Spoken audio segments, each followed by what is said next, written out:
distinguished guests, ladies and gentlemen, our dear friends from the Bahamas, the Vice Chancellor of the Federal University of Agriculture, Abeokuta, Professor Olushola Babatunde Kende. Please, let's put our hands together for him. Thank you very much. Today, as I earlier said, we welcome our dear brothers and friends from the Bahamas. Today, we are going to be having the presentation of proposal to the Federal University of Agriculture, Abeokuta, from the high-powered delegation from the Bahamas, led by His Excellency, Ambassador Dr. Godfrey Eneas. Please, let's put our hands together for him as we usher him to the top table, please. Thank you. Please, can we usher him to the high table? Thank you. You're welcome, sir. Please, let's put our hands together for him once again. Let's sustain our applause, please.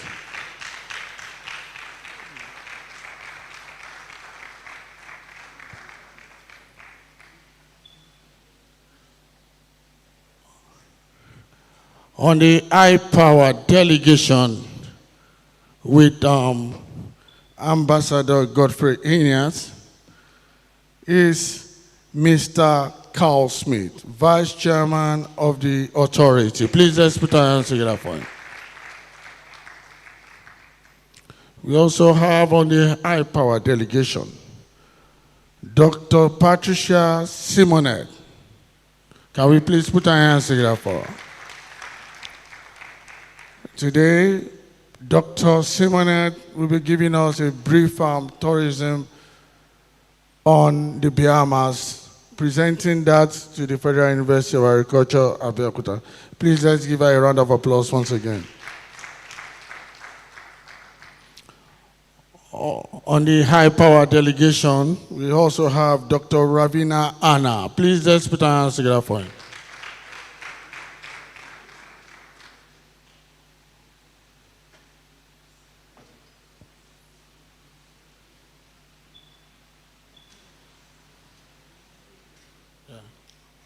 Thank you very much. Also on the delegation is Mr. Shomekon Cargill. Can we please put our hands together for him? Wow. Thank you.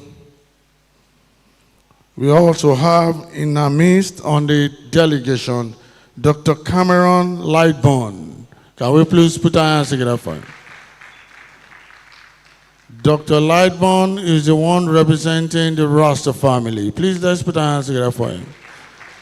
Jah Rastafari. And we have the Foreign Service personnel, Mr. Kenneth Wallace Whitfield. Please, let's put our hands together for him. Thank you very much. Because it's a university program, and we have our Vice Chancellor seated here.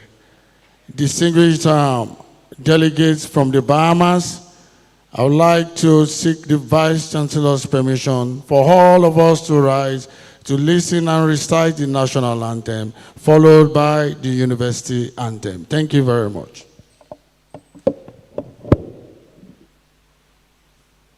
Nigeria, we hail thee, our own dear native land. Though tribe and tongue may differ, in brotherhood we stand. Nigerians old and proud to serve our sovereign motherland. Our flag shall be a symbol that truth and justice reign. In peace or battle honored, and this we count as gain. To hang unto our children a banner without stain. O God of all creation,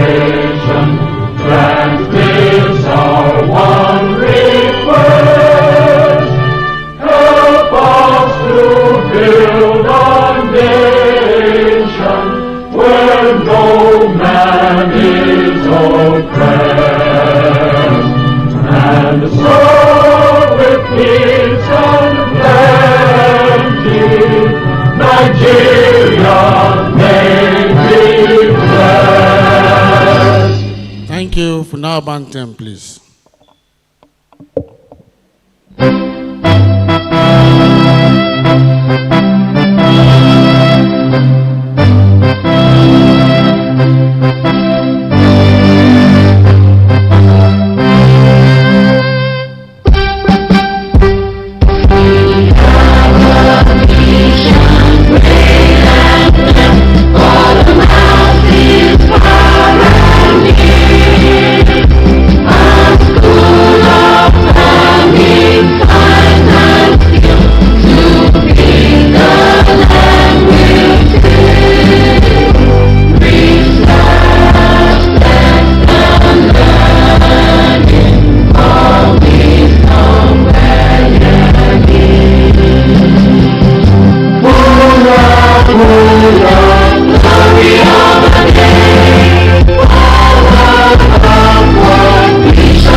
Thank you very much. May we all be seated.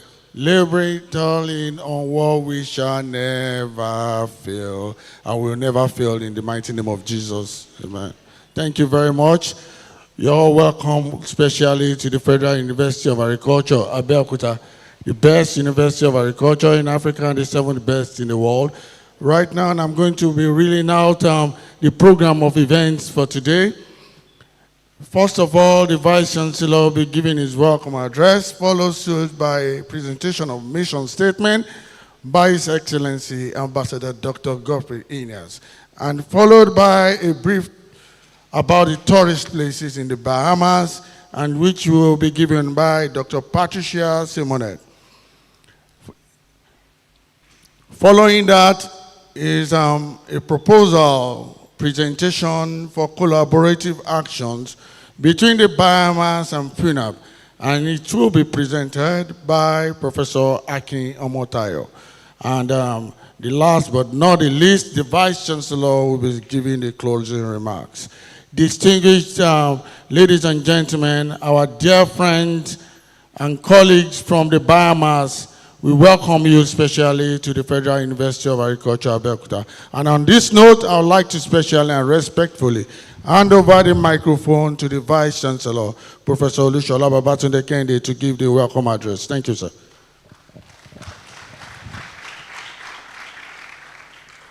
Thank you very much, His Excellency Ambassador Dr. Williams Eneas, and other distinguished members of the delegation from Bahamas, distinguished colleagues, deans here present, directors here present, distinguished members of staff of this university. I want to welcome you to this epoch-making occasion. It's an occasion in which countries, especially the two countries involved, Bahamas and Nigeria, are having a handshake on our campus. And we're so glad to have this delegation in our university. They've arrived here since yesterday. They've been with us, and we're glad to have you.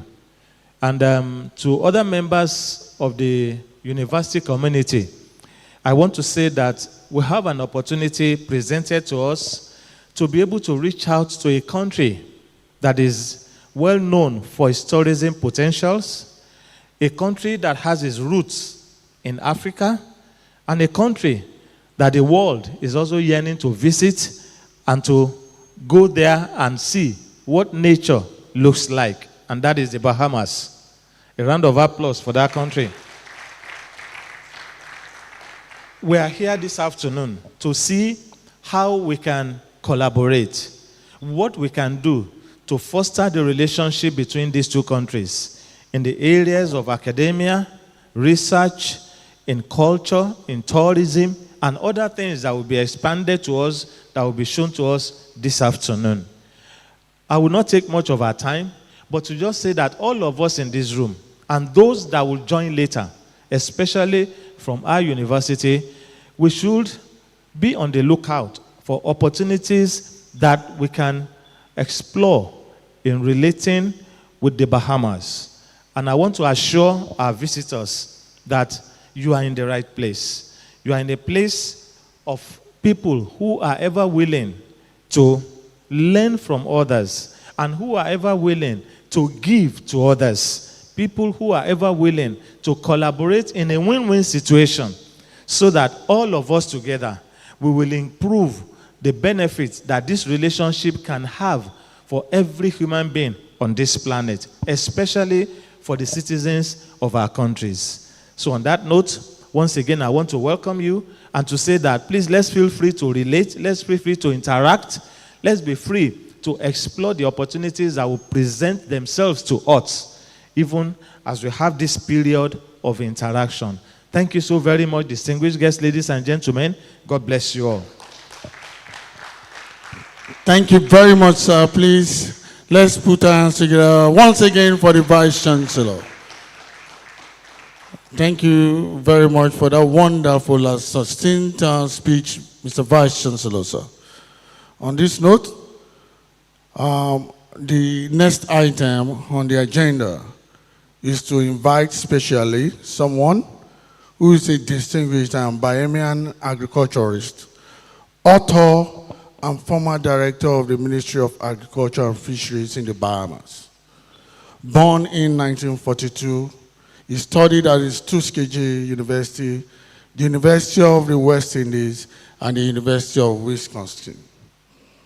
Distinguished guests, ladies and gentlemen, I have an international diplomat with us who is a strong advocate for agricultural revitalization. He has also contributed significantly to policy discussions on food security globally.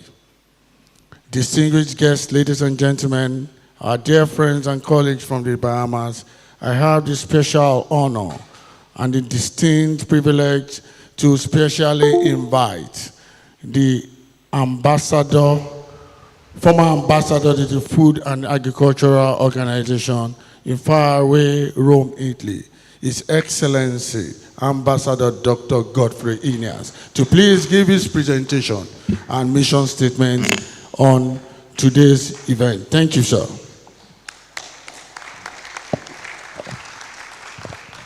Thank you very much. And I must express my sincere gratitude, Vice Chancellor, to you and Dr. Bello, Professor Hakim, and others who've graciously accepted us and did such a fantastic job in hosting us. Much appreciated, sir. In response to Professor Adura and Professor Tope, I have a special presentation for you. The video presentation, please.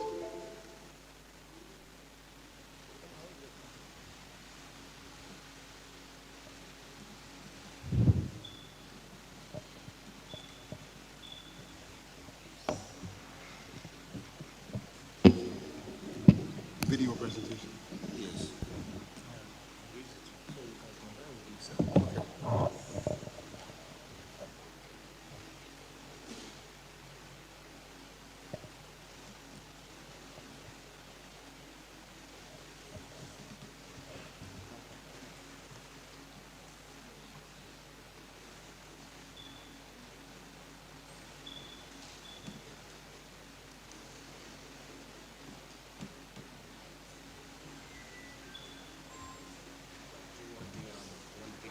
I said Junkanoo.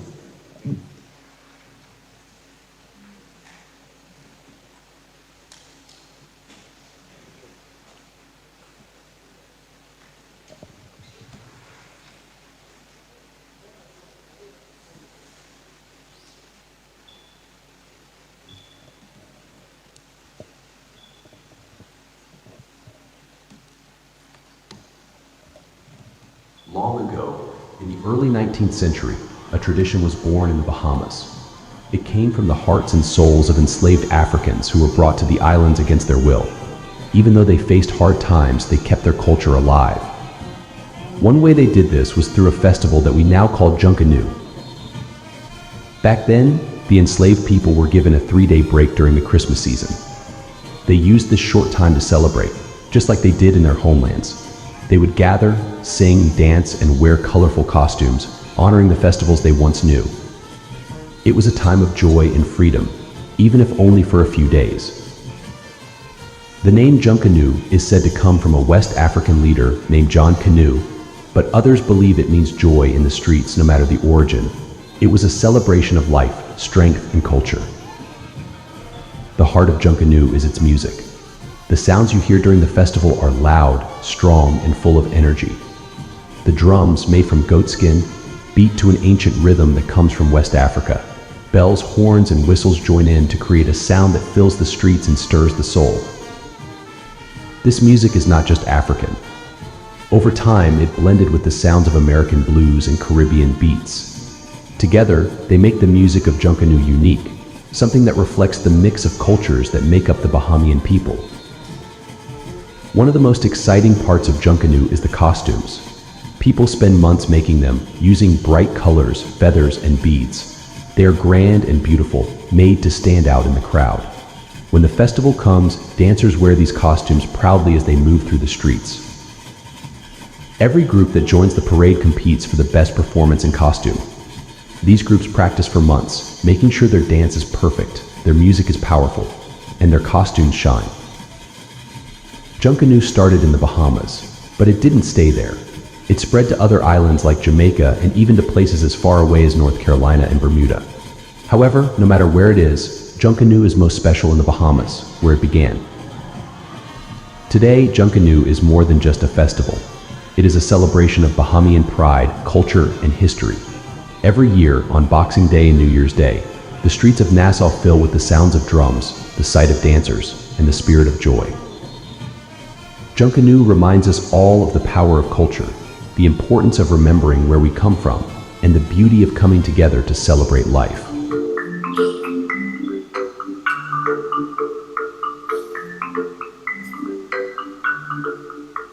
Junkanoo has been documented in the Bahamas for over 200 years.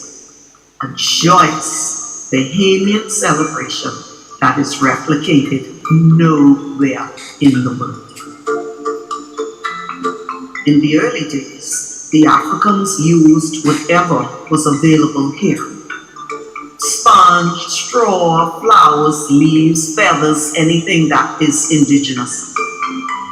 In the Bahamas today, our base material is cardboard.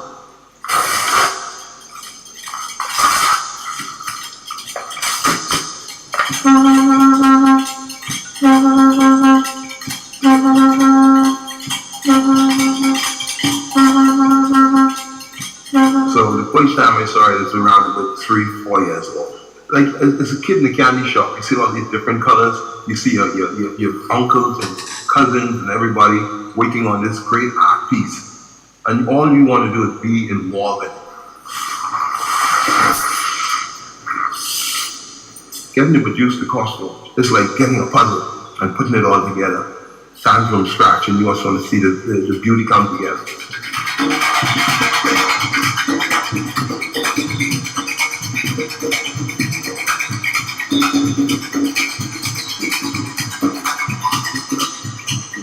That is the magic. The cardboard comes in as raw cardboard that somebody discarded, and when it leaves, it is a world-class work of art. And this thing got started over 200 years ago.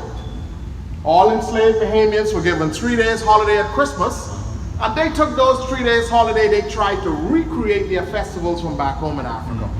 First by sticking all sorts of leaves and tree branches and feathers over their clothes and bodies. They took the mud from the ground to create their masks, and they used their work tools for their musical instruments. And we who are their children 200 years later, we're doing the same thing, but we're doing it in grand style.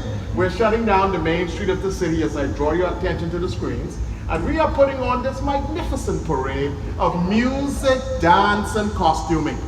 And it all gets started on December the 15th with the Kiddies Parade, and our first adult parade, December the 26th. And then we greet every New Year's Day with a Jonkanu Parade. But if you miss any of those 3 parades, have no fear.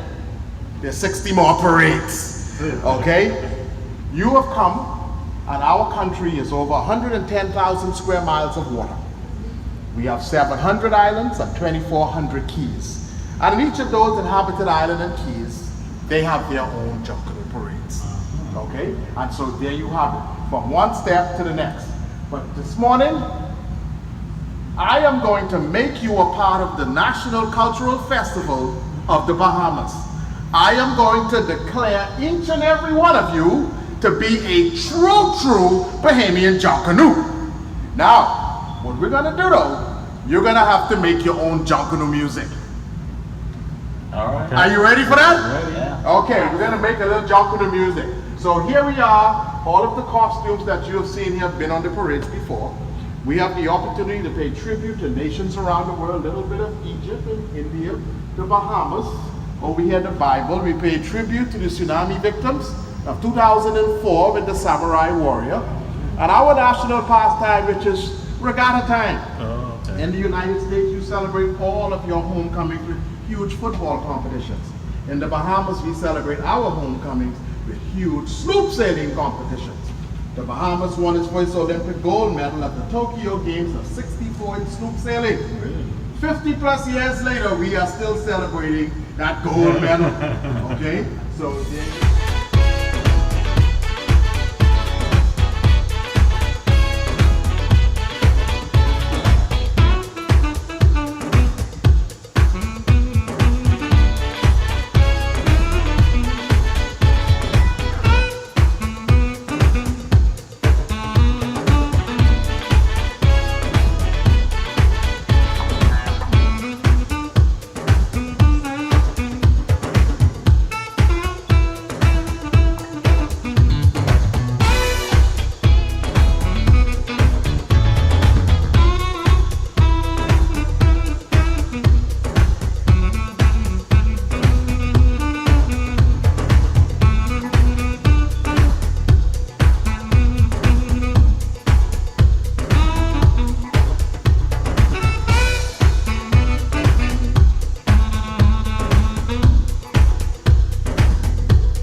The islands of the Bahamas, the nation known as a tourism mecca and for the 3rd highest GDP in the Americas. The roots of the modern Bahamas are found in the 1950s, when the country saw a rapid acceleration to maturity. In 1953, the Bahamas' first political party, the Progressive Liberal Party, was formed. It also signaled a new era in the fight for social change. Sir Randall Fox led workers in the general strike in 1958, forcing reform in labor.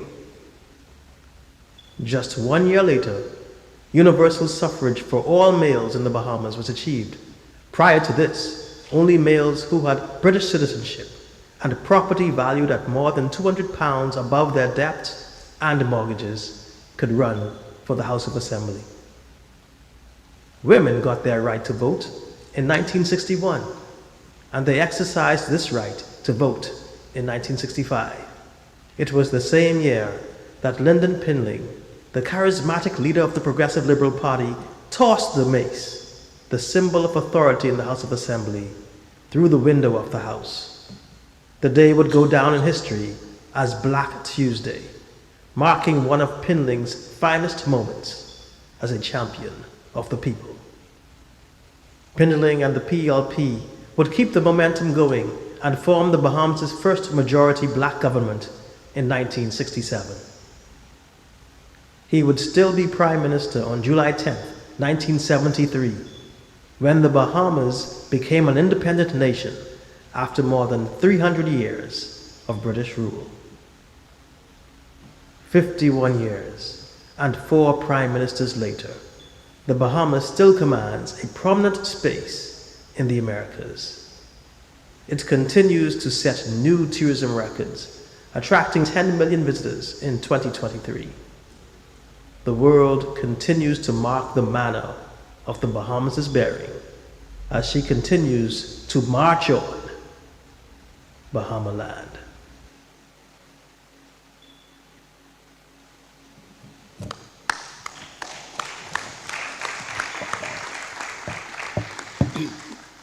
Vice Chancellor, ladies and gentlemen, that's just a glimpse of our country.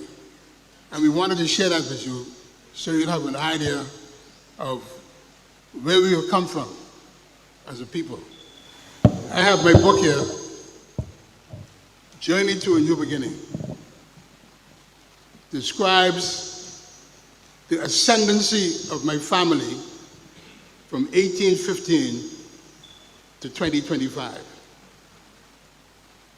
And it describes how my great-great-grandfather and his sister arrived in the Bahamas, didn't know the language, didn't know the culture, didn't even know where he was, all right? And we have succumbed because we had a strong Yoruba spirit in us.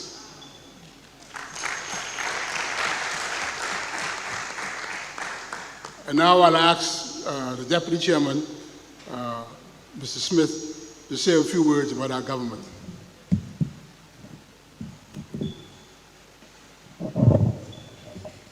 Okay. Good afternoon, everyone. As would have been indicated in the video, the Bahamas became independent in 1973, July 10th, 1973, when we got our own constitution. We are a constitutional democracy, a bicameral constitutional democracy, where we have the House of Assembly, the lower house, and the Senate, the upper house. Our government, we have the executive arm of government, headed by the Prime Minister, in this instance, the Right Honorable Brave Davis, and he selects members of cabinet. The Constitution states that there must be a minimum of 9 cabinet ministers, one of whom must be the Attorney General. To put it in perspective, one of the ministries that is established, it is now called the Ministry of Agriculture and Marine Sciences. And we, as the National Advisory Committee on Agriculture, we fall under that ministry, and we provide advice to the government in the agricultural and marine science sector. The monarch of Britain is the head of state, and he's represented in the Bahamas at this time by a female Governor General. She happens to be our third female Governor General.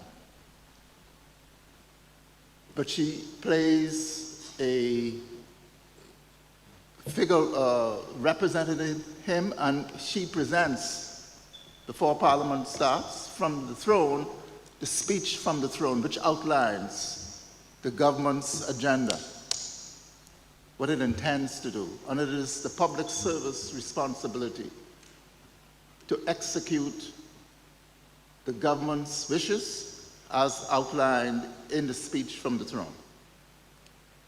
And so public servants, for the efficiency of government, it is essential that public servants be aware of what the government's policies are, and the Constitution also indicates, or certainly the legislation indicates, that we are to be impartial.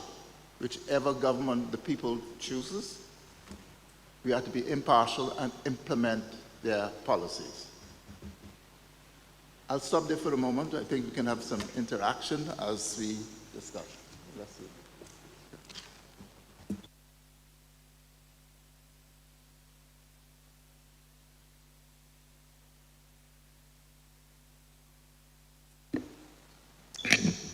Okay, good afternoon, everyone. It's certainly a pleasure for me to be here. Esteemed chairperson requested that I speak to the audience on tourism, primarily because, one, my background in tourism, and it's been a very interesting journey. So thank you, Vice Chancellor, for having us here, and for all of our colleagues and counterparts who we will be dialoguing with and collaborating with. I've worked for tourism, or I started working for tourism in the mid-'80s, I would say, but it was a means to an end. I was in graduate school at Howard University, and I wanted to subsidize my income, and so I was employed in our Washington, D.C. office at tourism. At that time, tourism was really flourishing in the Caribbean, but particularly in the Bahamas. So it has changed significantly since then, because during the time that I spent in tourism, the Bahamas had what we call BTOs, or Bahamas Tourism Offices, in all the major cities in the US, from the West Coast to the East Coast. LA, Chicago, Detroit, Houston, Dallas, New York, Boston, Washington, D.C., Atlanta, Florida, all down the line. I had an opportunity to spend time in the Washington, D.C. office on 2 cycles, and part of it was with our embassy, in the New York office for 2 years, and in the Boston office, Boston, Massachusetts office for 2 years. During that time, I was responsible for promoting groups and conventions, as well as special interest groups, sports, sailing, flying, diving. So during that time, I became a certified scuba diver. I learned how to play golf. So I was doing any number of things under that umbrella. And when I returned to Washington, D.C. to finish my doctorate in nutrition, I re-engaged with tourism and never thought it would come full circle to where we are now. Having spent some time during my tenure at Howard University with the USDA National Agricultural Library in Beltsville, Maryland, and out of those experiences, then I joined forces with Pan American Health Organization, which is the technical arm for WHO in the Caribbean, with country responsibility for the Bahamas, Turks and Caicos Islands, Belize, and British Virgin Islands. When we look at where tourism has come, the history of tourism in the Bahamas, and I'll read you a brief excerpt from our Heads of Government document on tourism, but the history of tourism in the Bahamas really began in the 19th century. And when the government recognized the potential of tourism, a Tourism Encouragement Act was passed by the government. I hope that the model of success with tourism can be applied to agriculture, with an agricultural encouragement act. But we do have a tourism encouragement act, and that took off after the 1960s because, as you may be aware, the United States government put a trade embargo on Cuba. And it not only was a trade embargo, but a travel embargo. So Americans weren't free to travel to Cuba very freely. And so looking for alternative destinations, the Bahamas was the destination of choice. We are the closest offshore destination to the United States. And in fact, from some of our northern islands, you can get there in as little as 10 minutes by plane. It's very, very close. From the capital, depending on the type of aircraft, if you're in a jet, it really could be 20 to 30 minutes. So we are very close, and we've always benefited from our proximity to the United States. In fact, there's a saying that when the United States sneezes, the Bahamas catches the flu. That's how close we are, right? And so out of that, the really successes that we've had in tourism, if we can apply some of those same strategies and policies and principles to agriculture, I think our country would see a vast improvement, not only in the Bahamas, but you're seeing it now move throughout the Caribbean. But it's so critical that we look at the strategies that we employ to increase tourism to the point that the Bahamas' population is similar to where we are. Abeokuta, 450,000 persons, that's the population in the Bahamas, roughly 500,000 people. And so there are lots of similarities there. And there's no reason as a population we cannot feed ourselves, but that's not the extent of our population because we welcome close to 11 million visitors. So when you look at the expansion of our population base and then our visitor base, we have a lot of people to feed. And so the tourism, no pun intended, has been the bread and butter of the Caribbean region, including the Bahamas. And when a global study was conducted on the market share of tourism in the Caribbean region, we call it CARICOM, it was found that of the 10 most dependent tourism economies in the world, 7 of those are in the Caribbean. So the whole Caribbean region is very tourism dependent, yes. And so it's helped us with our development tremendously. So revenues from tourism activities basically are a key source of foreign exchange for the Bahamas and the entire CARICOM region. So revenues, when you think about it, from tourism are received through taxation, transportation, hotels, tourism shops, food, entertainment. So a large part of our food import bill is because of tourism, and because we simply don't grow enough to feed ourselves or our tourist population. So the tourism product basically, like I said, I can't emphasize enough how if we use some of those strategies on the tourism side to apply to the agricultural sector, it could really move us forward. These have included like very intensive government, like private sector collaborations. And that's why it's so important as a team, led by Dr. Eneas, that we're here. We need to encourage this type of collaboration with our partners, with our sisters and brothers. And I trust Dr. Eneas's judgment that where we are is the best place to be. To do that, right? It's the best place to be. So with the revitalization, when you looked at, even in terms of what's happening now in the city of Nassau, which is the capital of the Bahamas, there is a revitalization act for Nassau to make sure that the city itself meets the demands of the tourism product. And so I say this has come full circle because my experiences in tourism in my educational studies In my position now as chairperson of the Bahamas Agricultural Health and Food Safety Authority and part of Dr. Eneas, this National Agricultural Advisory Committee, it's come full circle. And we need to look at how we revitalize the agricultural sector, engage in the necessary legislation for promoting the sector and strengthening the sector.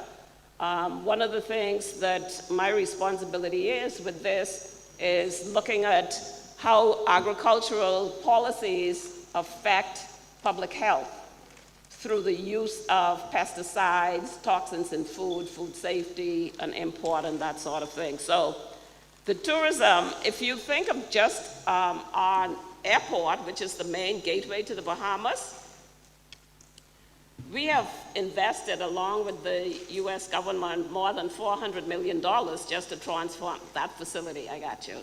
So we're looking at how we can definitely make that happen. So we're looking through the leadership of Dr. Eneas and the group of professionals that are here, that we can really make this collaboration as successful as tourism in the CARICOM region has been.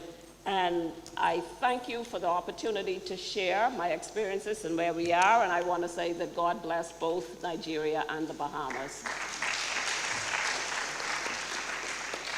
Thank you. Thank you, Dr. Zimmerman. My pleasure. Yes. Ladies and gentlemen, my topic, I wanted to share this topic with you because I think it was a pivotal point in the history of Africa and the Caribbean. And my topic is a post-19th century perspective on how the Caribbean and Africa shaped the modern world.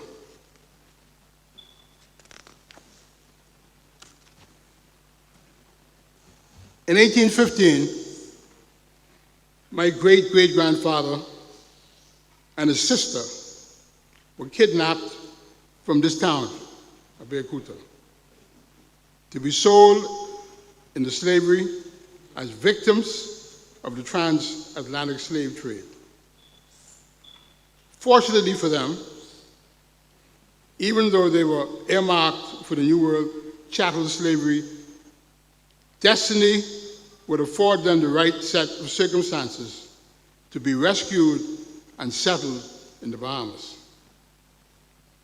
Today, 210 years later, his great-great-grandson has returned to his birthplace. And the homeland of Yoruba and the homeland of his Yoruba ancestors. For us, I come from a portion of the Bahamas called Bain Town.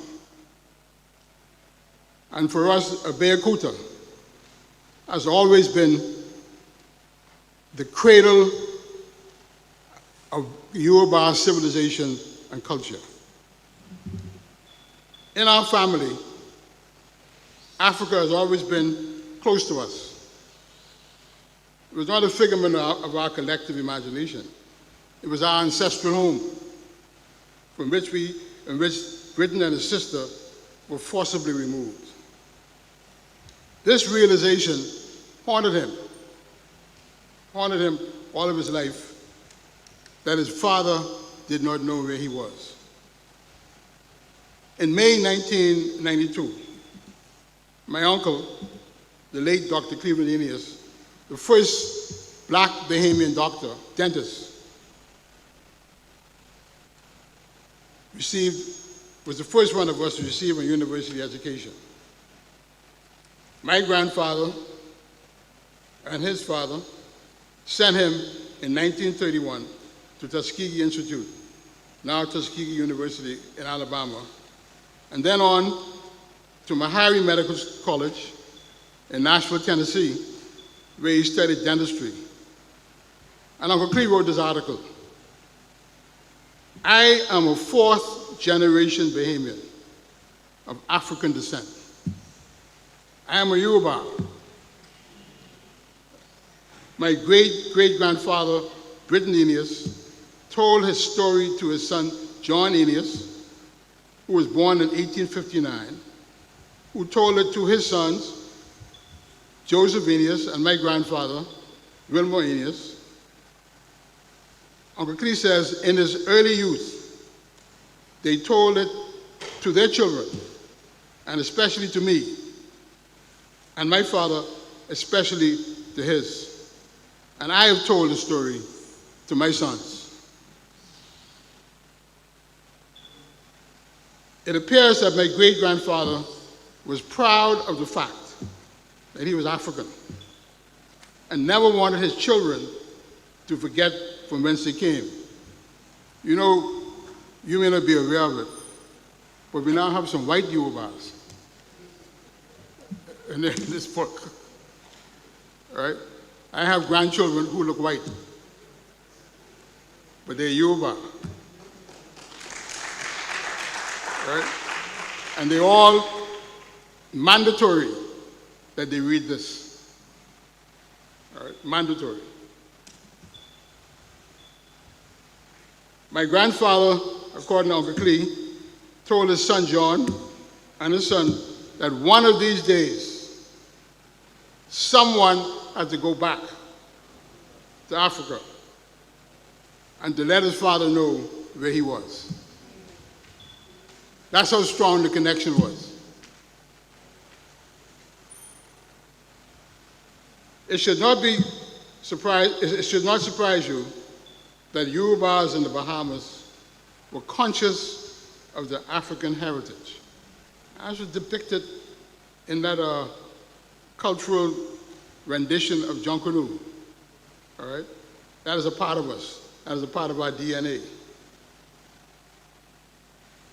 In the petition, ladies and gentlemen, to King George, who was through the royal governor at the time, the Yorubas in Baintown, where my grandfather came from, Grantstown, and Fox Hill. This is what they said. We natives of Africa have adopted the Christian religion, and we are grateful to the British for rescuing us from slavery. We have formed ourselves into a society to provide for our widows, the sick, and the aged. In Baintown, there were two Yoruba societies. One happened to be at the rear of my grandfather's house. Culturally, the tradition of the goatskin drum and the jumping dance. You all know the jumping dance? Where they set a big fire and everybody dance. And it was said that my grandfather, nobody could jump higher than him. I knew about women during my uncle's and father's youth, prepared dishes like fufu, fried fish, agidi. We call it peas and rice, but we call it yellow fallow rice. Right? The same traditions, right? And there's one tradition which I was taught and which harkens back to our Muslim connection, all right? My grandfather, who was the most important one of us, was illegitimate. But in the Yoruba society in Baintown, a man's children were his children. This business about illegitimacy is a Christian thing, all right? And it has scarred many people's view of themselves because they refer to as outside children or illegitimate children. But in the Yoruba society, no such thing existed in the Bahamas. A man's children were his children. When Britain arrived in the Caribbean, he was adopted by a seaman named Anthony Eneas. That's how I got the name Eneas. All right? Whose occupation was salvaging. The vessel on which Britain was on ran aground on the reefs and shallow waters of the Bahamas. Eneas was engaged in the wrecking business. He rescued Britain and his sister from a slave ship that encountered a hurricane as it headed with its human cargo to the cotton plantations in Florida. Anthony Eneas's great-great-great-grandson, like me, I have it in this book, tells the story that when his great-great-grandfather approached the ship, the wrecked ship, they told him that an important man was on the ship. My great-grandfather, who was the son, and I told the king, of a paramount chief. And I tell my friends, I am of Yoruba royalty. All right? And they laugh. But the Vice Chancellor and Akeem arranged a meeting for me to see the Oba. And I would take back my audience with the Oba to my friends in the Bahamas and show them that there's royalty in Yoruba land.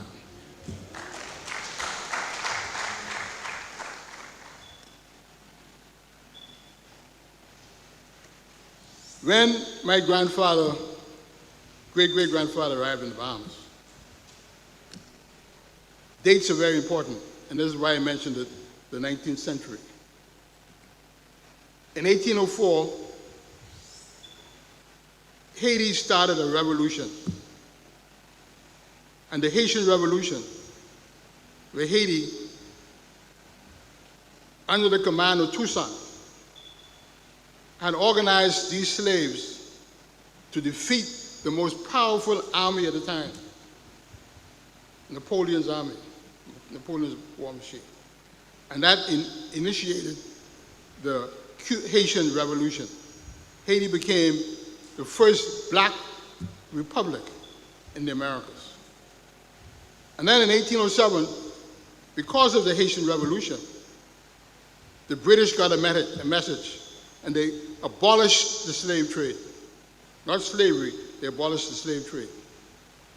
And so in 1815, when my great-grandfather was shipwrecked, he was never a slave.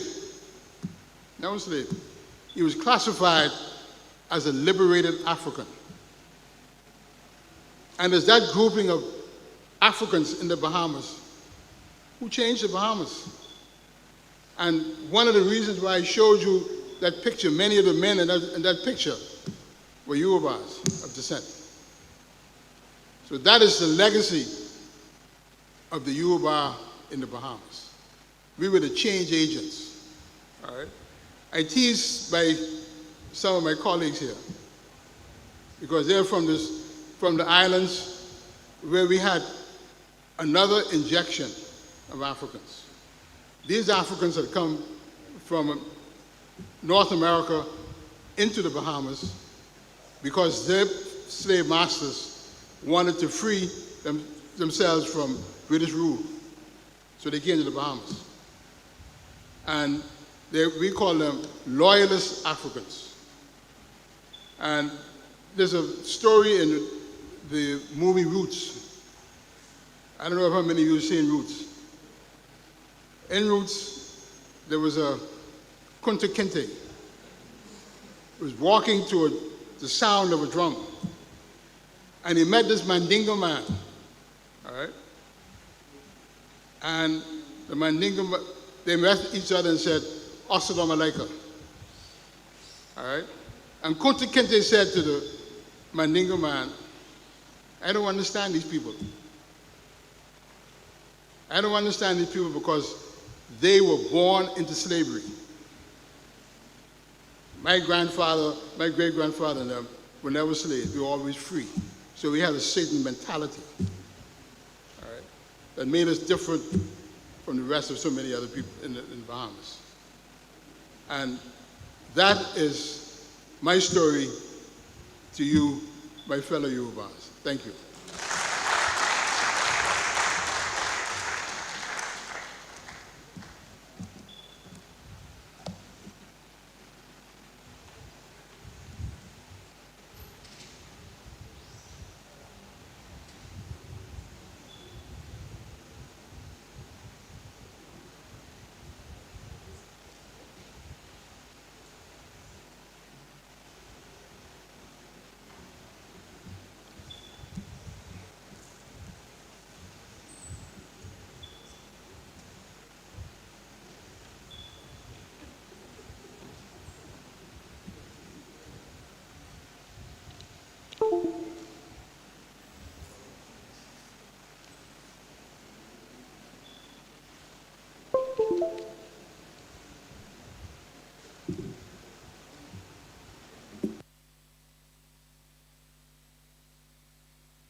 I want to thank you very much for the brief description and presentation on the tourist places in the Bahamas.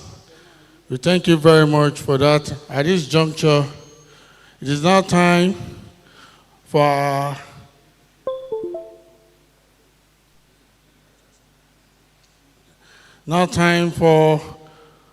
our own to present the proposal to the Bahamas delegates and also to the university community. To do that, he is the former director of the Institute of Food Security, Environmental Resources and Agricultural Research, and also a former honorable commissioner of agriculture in Ekiti State, Professor Akin Omotayo. Please let's put it down together for him. Thank you, sir.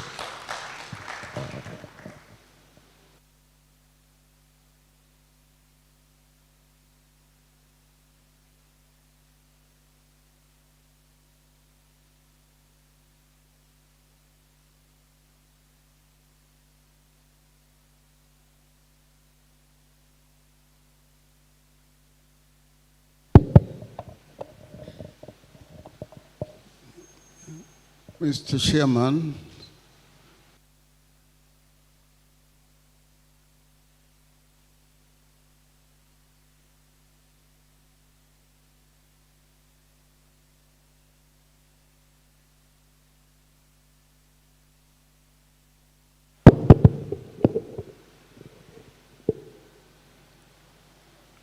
members of the delegation from the Bahamas, and deans and directors here, distinguished ladies and gentlemen. This is a proposal put together by my team in FUNAB based on our discussions with the Honorable Godfrey, Eneas. The proposal talks about transforming agriculture and ensuring food security in the Bahamas. We know very little about Bahamas. All we know is what we've been hearing from him and what we have read in his books. And so don't be surprised if there are things I say that do not really come out as very, very correct. But the only things that you find to be correct will be things about agriculture in the Bahamas, which I read online. On behalf of the Vice Chancellor of our great university, Professor Babatunde Kehinde, and the management and senate of this university.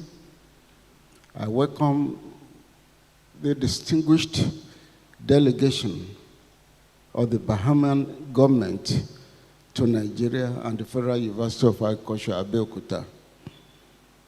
I am particularly delighted to welcome my brother, the Honorable William Godfrey Eneas. I call him my elder brother. He calls me his younger brother. We are brothers from different continents, but have merged in the spirit and in the service of agriculture. I will not be surprised if you return to the Bahamas with a chieftaincy title, that's my brother, with a chieftaincy title from the Alake of Egbaland. Usually they call people who have been lost and brought back, they call them Omowale. And so it's very much likely that you will be given that title when you visit the Alake of Egbaland on Friday. I want to say that our Vice Chancellor has done a lot of groundwork as far as that is concerned, contacting the Alake himself on phone and talking about the wonderful delegation from the Bahamas that followed him back home. And so, Omowale, you are welcome back home.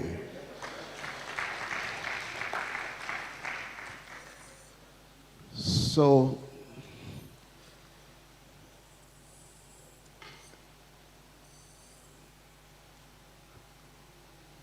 the end product of this proposed relationship is very easy to predict. That's the relationship between the Bahamas and our university because of the similarities between the agricultural system of Nigeria and the Bahamas, as we read it online.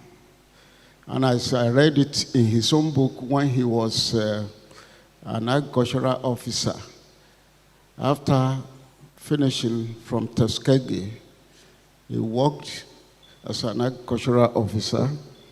And some of the things I read in that book indicates that there is no difference in our agricultural system, in the agricultural systems of the two countries, the Bahamas and Nigeria. Most outstanding of these similarities include the tropical environment and the largely subsistence system of the farming practices in both countries. Most of our farmers are subsistence in their activities. They produce in a non-commercial way, although when you go to the modern farms these days, you see a lot of commercial farmers. That was not the original thing we had in this part of the country.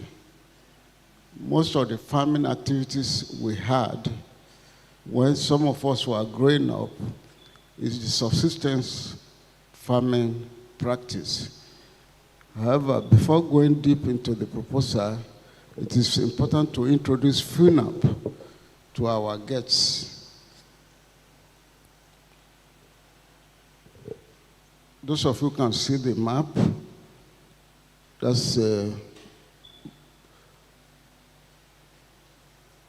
the map of Abeokuta and our university, the location of our university.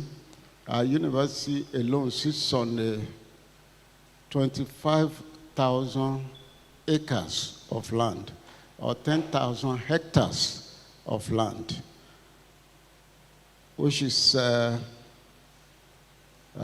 almost the size of the farms in the whole of the Bahamas, we have used only less than 10%.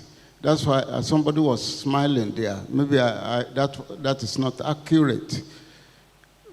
We sit on a 10,000 hectares of land, and the area that is built up is less than 2% of the land space. And as you go into the hinterland of our campus, you will find out that much of the land is left unutilized. This university was established in 1988 with a tripodal mandate, three legs mandate. We have teaching, we have research, and we have community outreaches, which is extension. And extension is aimed at advancing knowledge, fostering innovation, and solving societal challenges in agriculture, in science, and environmental sustainability. As one of the universities of agriculture, it is one of the think tanks to the Federal Ministry of Agriculture and Food Security. We have close to 20,000 students in various academic programs in 10 colleges. We have College of Agricultural Management and Rural Development, where I am from. We have College of Animal Sciences and Livestock Production, Kolani. College of Plant Science and Crop Production. College of Food Science and Human Ecology. College of Environmental Resources Management. College of Engineering. College of Veterinary Medicine. College of Natural Sciences, and College of Entrepreneurial and Development Studies. We also College of Biological Sciences. So there are 10 colleges as at the present day. This FUNAB has a World Bank Center of Excellence in Agricultural Development and Sustainable Environment. We call it CADES. This is one of the places you are going to be visiting very soon. The University Research and Innovation structure consists of the Institute of Food Security, Environmental Resources, and Agricultural Research, IFSERA, with 8 research programs, and the Directorate of Research, Innovation, and Partnership, that's DRIP. The extension arm of the university is the Agricultural Media Resources and Extension Center.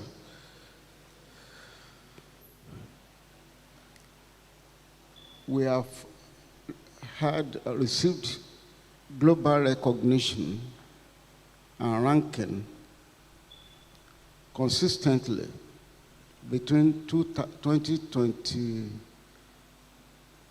in the last 10 years, let me say in the last 10 years. We are ranked as the best university of agriculture in Africa and 7th best university of agriculture in the world in 2024. That was a recent ranking. We are listed as one of the top 50 universities in Africa for research impact and innovation. We are also recognized in the Times Higher Education Impact Rankings for contributions to sustainable development goals, especially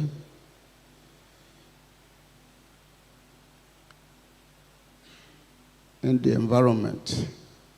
So the proposed action plans will leverage on FUNAB's wealth of expertise and resources to help the Bahamas, to partner with Bahamas to transition towards a more sustainable and technologically advanced food production and agricultural systems.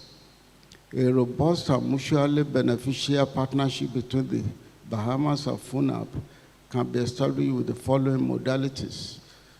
The first modality is to carry out a diagnosis survey and assessment or the Bahamian agriculture, the current state of agriculture in the Bahamas, with the help of our distinguished delegates visiting us today. We are also co-designing with you and also to establishing with you infrastructure to support Bahamian agricultural development. We are going together with you in the production and multiplication of agricultural commodities. We are carrying out training and capacity building of Bahamian farmers by Nigerian specialists. We are also, the university, although this needs to be pronounced by the Vice Chancellor, I'm not in a position to pronounce it, but I'm going to make the recommendation to the university so that they can offer scholarship to students or graduates of BAMSI who wants to come here to do postgraduate studies and also complete their undergraduate program here in FUNAB. We are going to recommend that to the Vice Chancellor. No pronouncement, we have it in the book. No pronouncement has been made by the university management, and I cannot commit the university management. But I know that I have sufficient clout within this university to make some definite recommendations, and that's what I'm doing here. Anyone who wants to come from the Bahamas to come in here to complete his studies can be offered a scholarship with some conditions. And the Vice Chancellor is going to talk about that when he's here. He's not yet back here. Then we intend to have joint research projects with scientists from the Bahamas, write proposals together, submit them for funding. The African Development Bank is supporting a lot of research in agriculture. We have similar other organizations that support a lot of research activities in higher institutions. We are going to do that. Then we have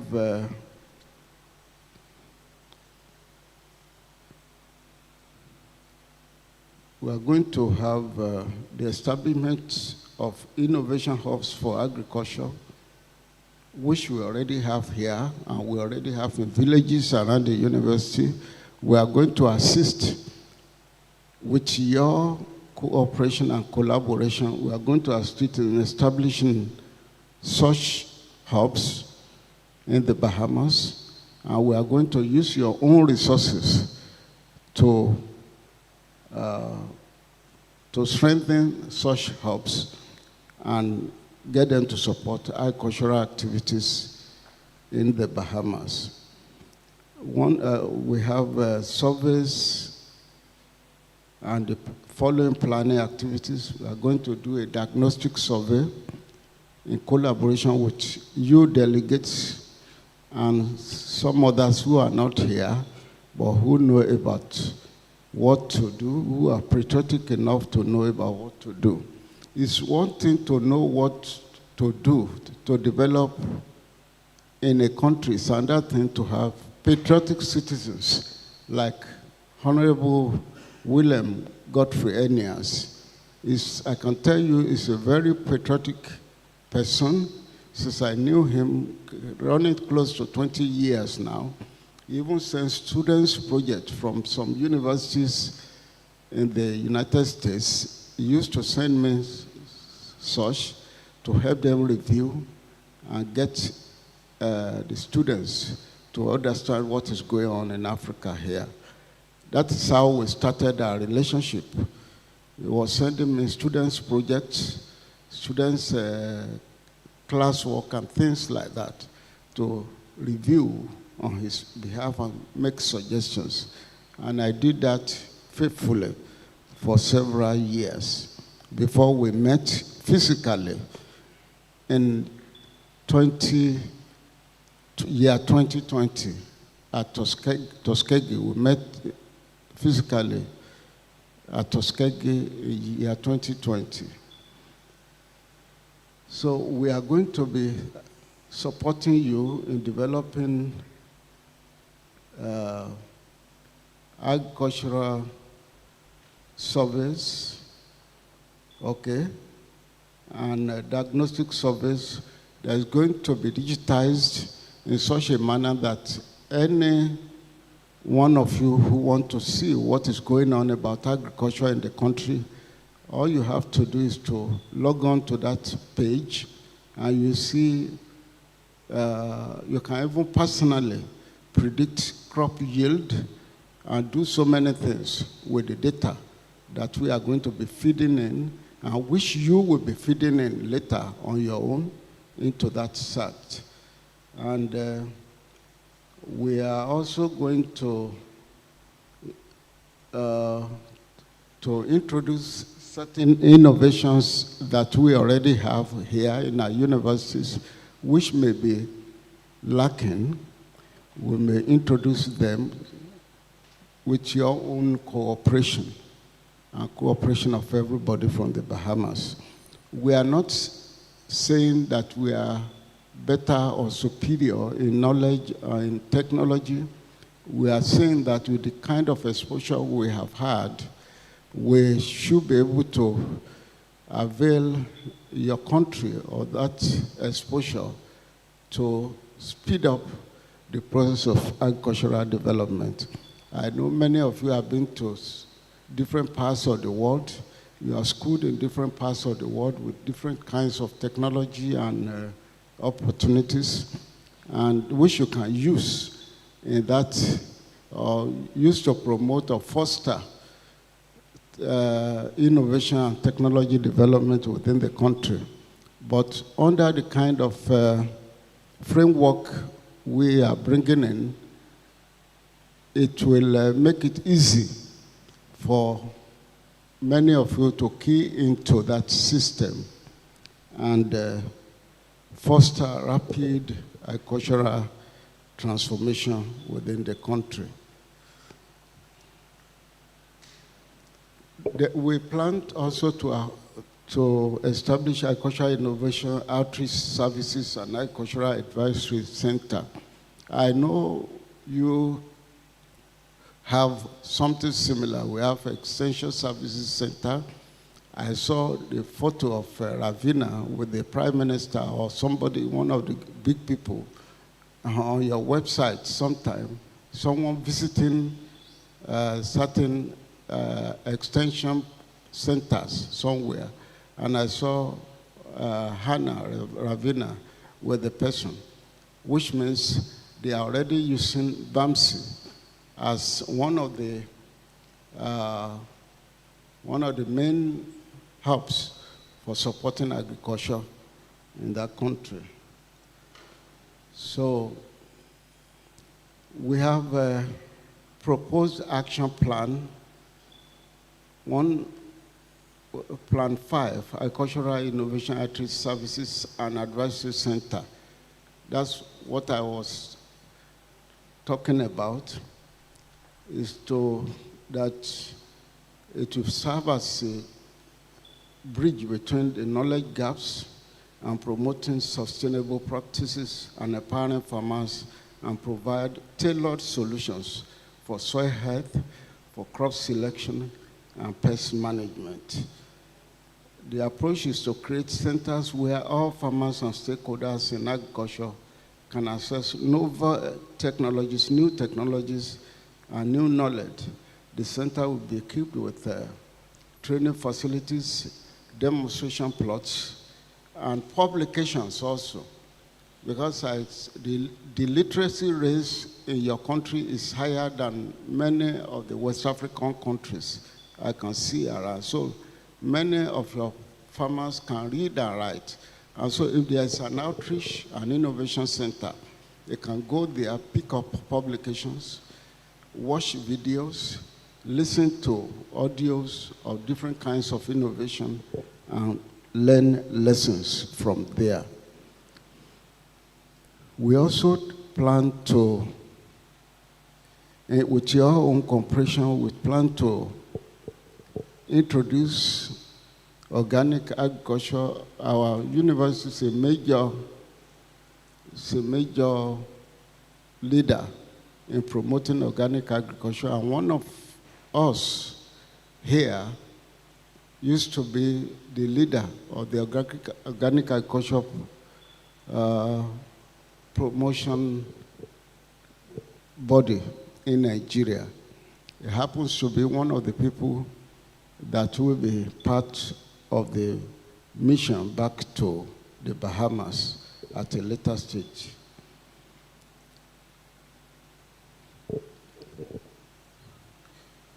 So we have also one of the interventions is agricultural production, food multiplication. We want to introduce tissue culture, which we talked about earlier, and your patriotic leader, Dr. Godfrey Eneas, is the one that called me on phone and talked about the things that they will want to see. One of the things he mentioned is tissue culture. And what we have done is to strengthen the skills of our people in that area, and they will bring that strengthened skill to come and impart on the practitioners or people who are interested in learning about it in the Bahamas. We have two categories of people. We have a technologist who will be following them, helping you to establish the kind of instrumentation and techniques that are required in the Bahamas to accomplish tissue culture.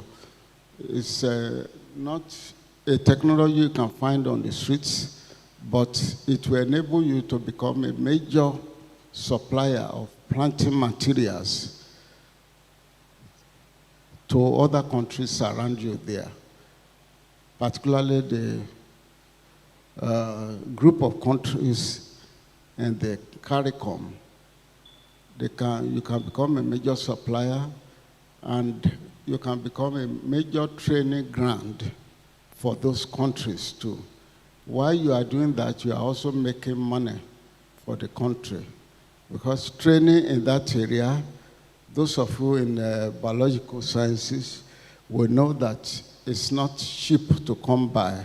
America will not give you that kind of training without you paying hugely for it. And so once you are trained and you want to train other people, you have to ensure that you make your money back from them.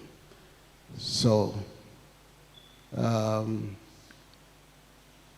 the next area of intervention we are talking about, I read in one of your magazines recently that the only research organization in the area of poultry is in Jamaica, which means there is none either in the Bahamas or around the Bahamas.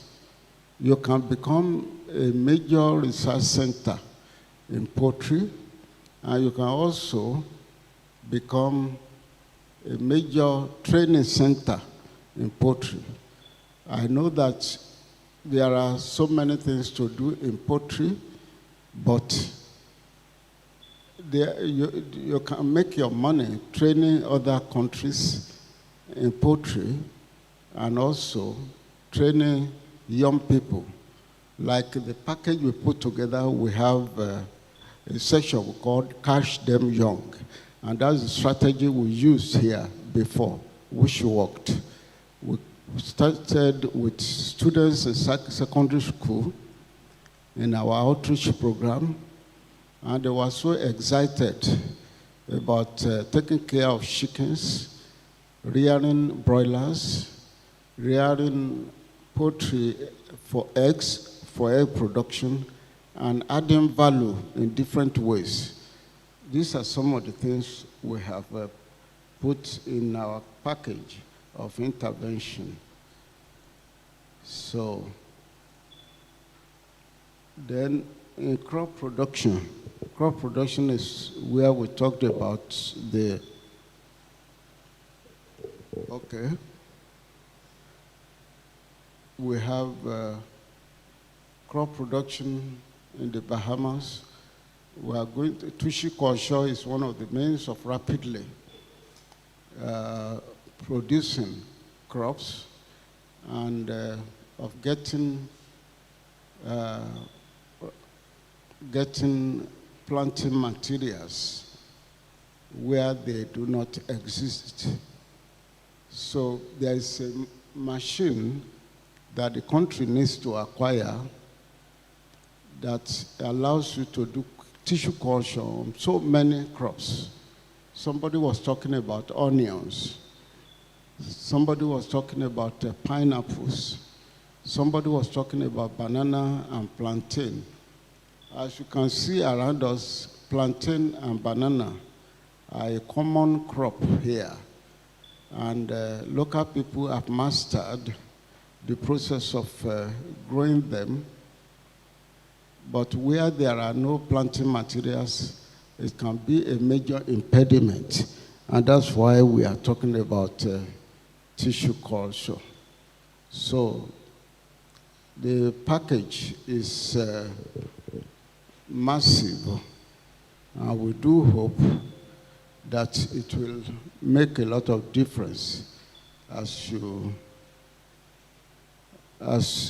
interact with our people. The other thing we would like to do is in the area of environment.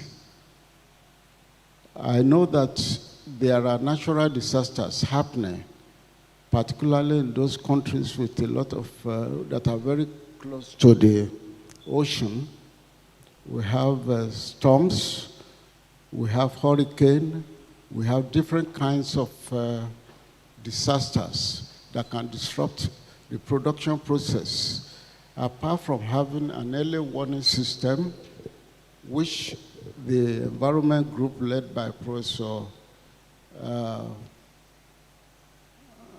Yedeko will introduce. They have early warning system that can predict flood, can predict storms, can predict so many natural disasters, which they are going to introduce that will be helpful, not just to crop producers, but also even people fishing in the oceans or people carrying out aquaculture. Such systems can assist them, and through early warning, it can prevent major losses as a result of the warning. So another area where where we are going to introduce interventions is the utilization of some resources that we are not even sure of now, that are available only, and you know about them, but you don't know about. We are going to help you focus on those areas and make and use them to your own advantage. So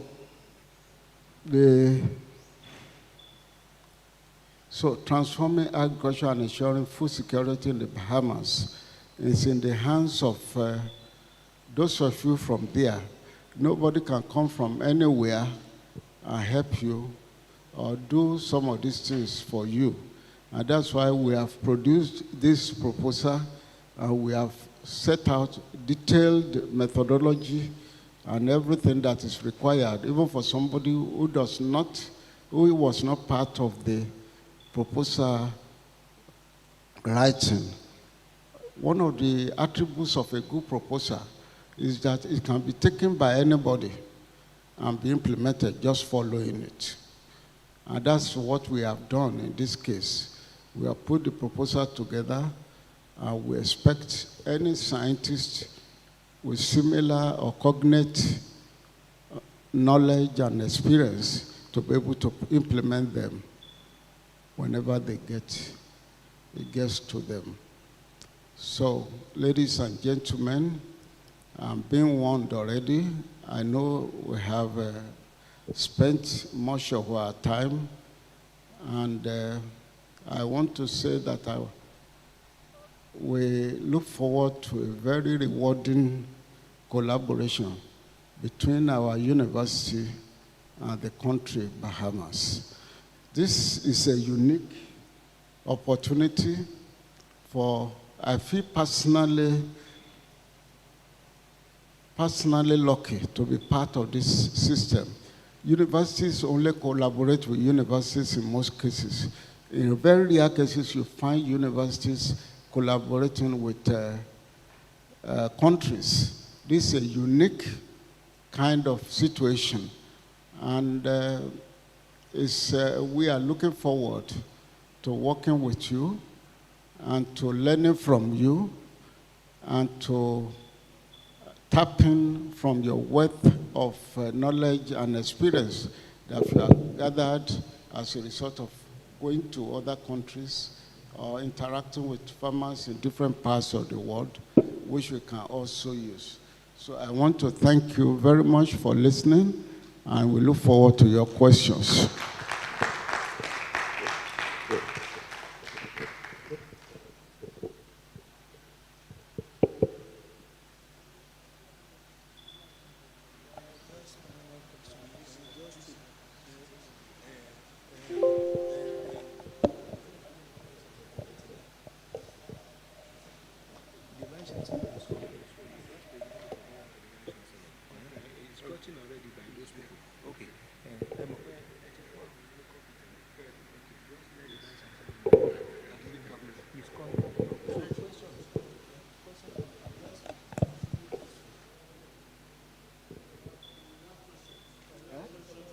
If you have questions or comments, can you spend this time and let's talk about them.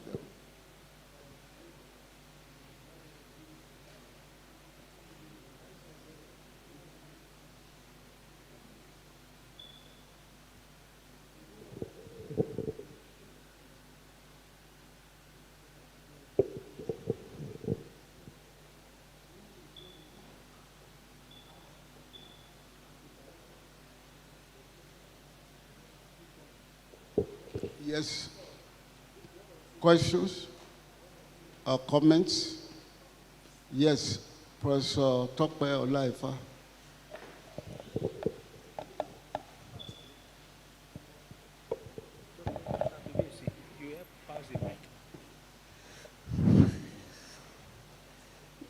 Good afternoon, the professors here present.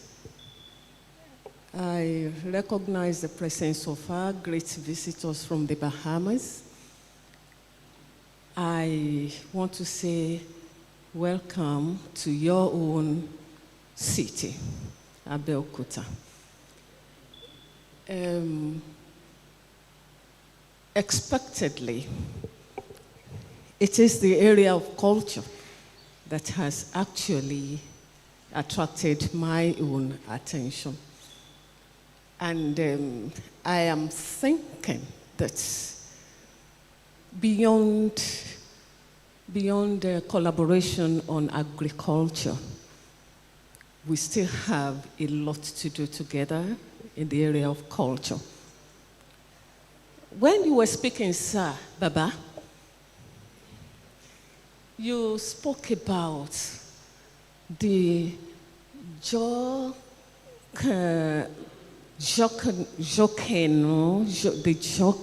culture.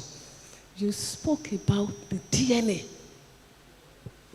That DNA exists in the average Bahamian. And it struck a chord with me. I am working with some indigenous people in Canada. And these indigenous people have a symbiotic relationship with the buffalo. Yes, and it's sort of intrigued me. I got curious and I started working with them. We are still on it. I hope to be with them by the end of this week. I should be back with them working on it. So when you spoke about that DNA, they also believe that the DNA of the buffalo is in their own. So I'm beginning to reconcile, this issue of DNA. That means at a certain point in cultural attachments, you begin to feel that some elements of culture are part and parcel. They are inherent in you, and that you are not able to divorce some things from it. And that is actually inviting me again to look at that Bahamian culture, the DNA, and other factors in the culture. I am curious. I don't know how it will be possible for us, maybe even outside this main preoccupation, our joint collaboration now, how I could study that element of culture, element of the DNA, and perhaps have a sort of comparative study of the DNA, the buffalo and the indigenous people, and the Bahamian and the Jocano dance. I mentioned in the proposal meeting about heritage agriculture. Heritage agriculture. That can be a part of heritage. Exactly. And so there's opportunity for maybe for you to come to the Bahamas and see. Okay. Because this is part of our heritage. All right. Yes, it is. And it's a deep part of our heritage. Okay. It's the main cultural activity. These groups. Okay. We welcome the groups in the Bahamas, right? A group, for you to sponsor a group, is almost $500,000. Really? Right? Okay. Almost $500,000. That's how intense and that's how valuable it is to our culture. And if you've seen it as in part of the presentation, if you've seen the development over the years, it is just morphed into this great event. And we have many corporate sponsors. Only corporations do, the hotels, the insurance companies, the banks, they sponsor these groups. Okay, sir. And the important part about it too, it creates community. Okay. It creates community because you have different communities have identified with certain groups, and not just the people who are participating; it's the whole community. Right? We have some famous groups called the Valley Boys, and the Saxons. They're communities, and some of these groups at Christmas have as many as 3,000 people in the group. That is in the extended part of the community. Okay. So it's really an important part of our DNA. Yes, the DNA. Yeah. And that is what is attracting me to it. Thank you very much, sir. Thank you. Okay. Thank I you, hope I'll Prof. be able to talk to you later. Okay. One-on-one. Thank you, Prof, for your question. And let me welcome the Vice Chancellor back to this meeting. We have a copy of the proposal that we are submitting to the Bahamian delegation. We have a copy to be given to you. Thank you, sir. Yes, sir. Our own understanding is that it doesn't matter who writes a proposal. If it is scientific, if it is well laid out, it can be implemented by anybody. Some of us are retiring in a few months, and those who are coming behind us may be able to implement some of these things that we have in the proposal. Thank you, sir. Yes.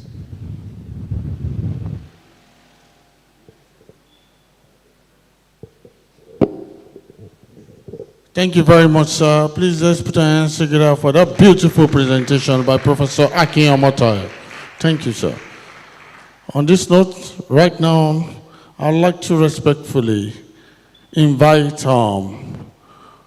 the president of the Bahamas Agriculture and Marine Science Institute to please, Dr. Ravina Hanna, to please give the vote of thanks. Afterwards, the Vice Chancellor gives the closing remarks. Please, let's put our hands together for Dr. Ravina Hanna. Thank you, ma'am. Good afternoon, and thank you so much, Mr. Moderator. On behalf of the National Advisory Committee on Agriculture, I extend our deepest gratitude to the university for your warm hospitality and gracious reception.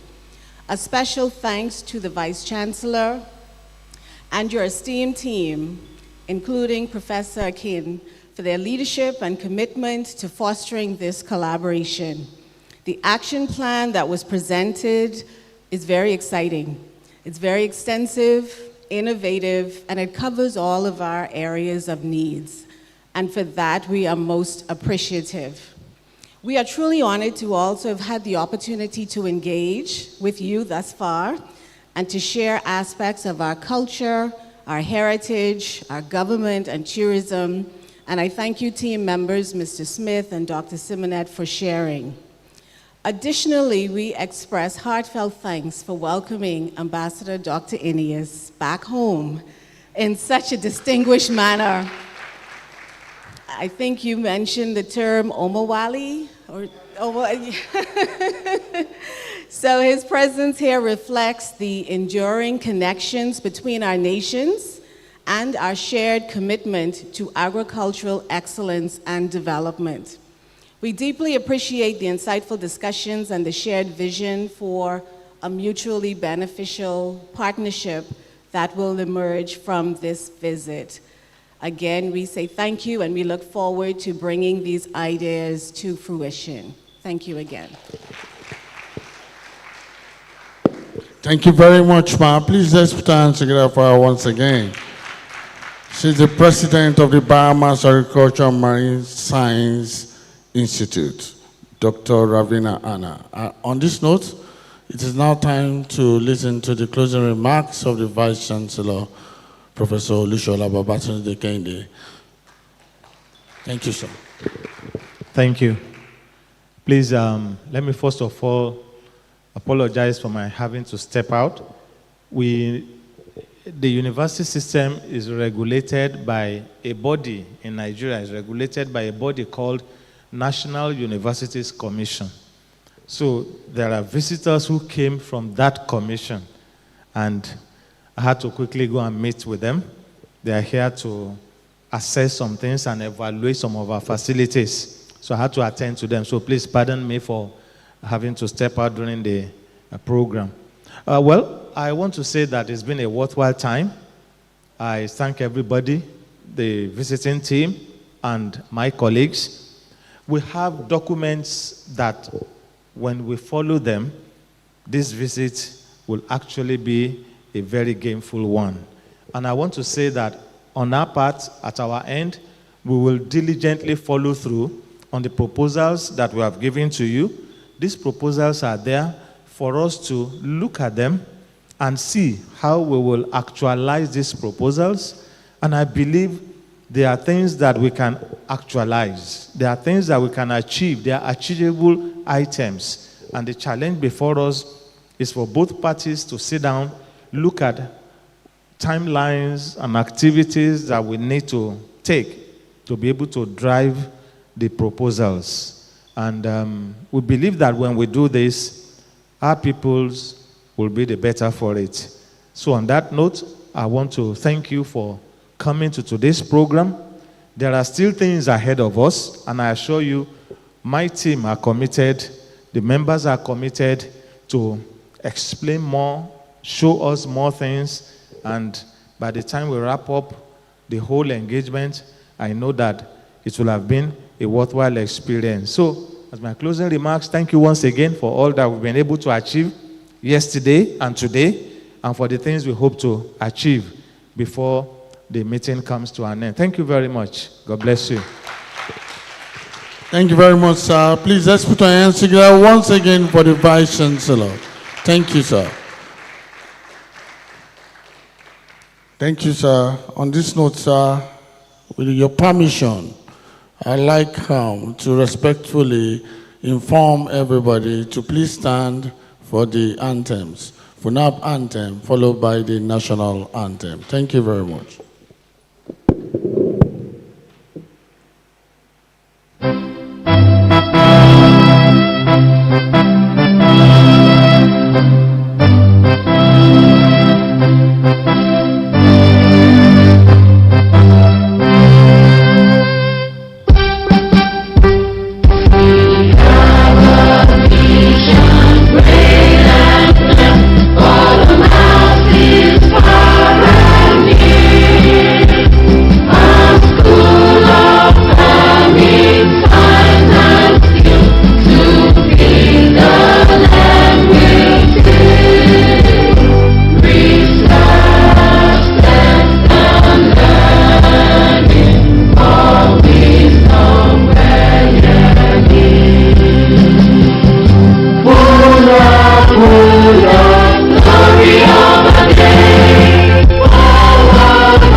Thank you. The national anthem. Nigeria, we hail thee, our own dear native land. Though tribe and tongue may differ, in brotherhood we stand. Nigerians old and proud to serve our sovereign motherland. Our flag shall be a symbol that truth and justice reign.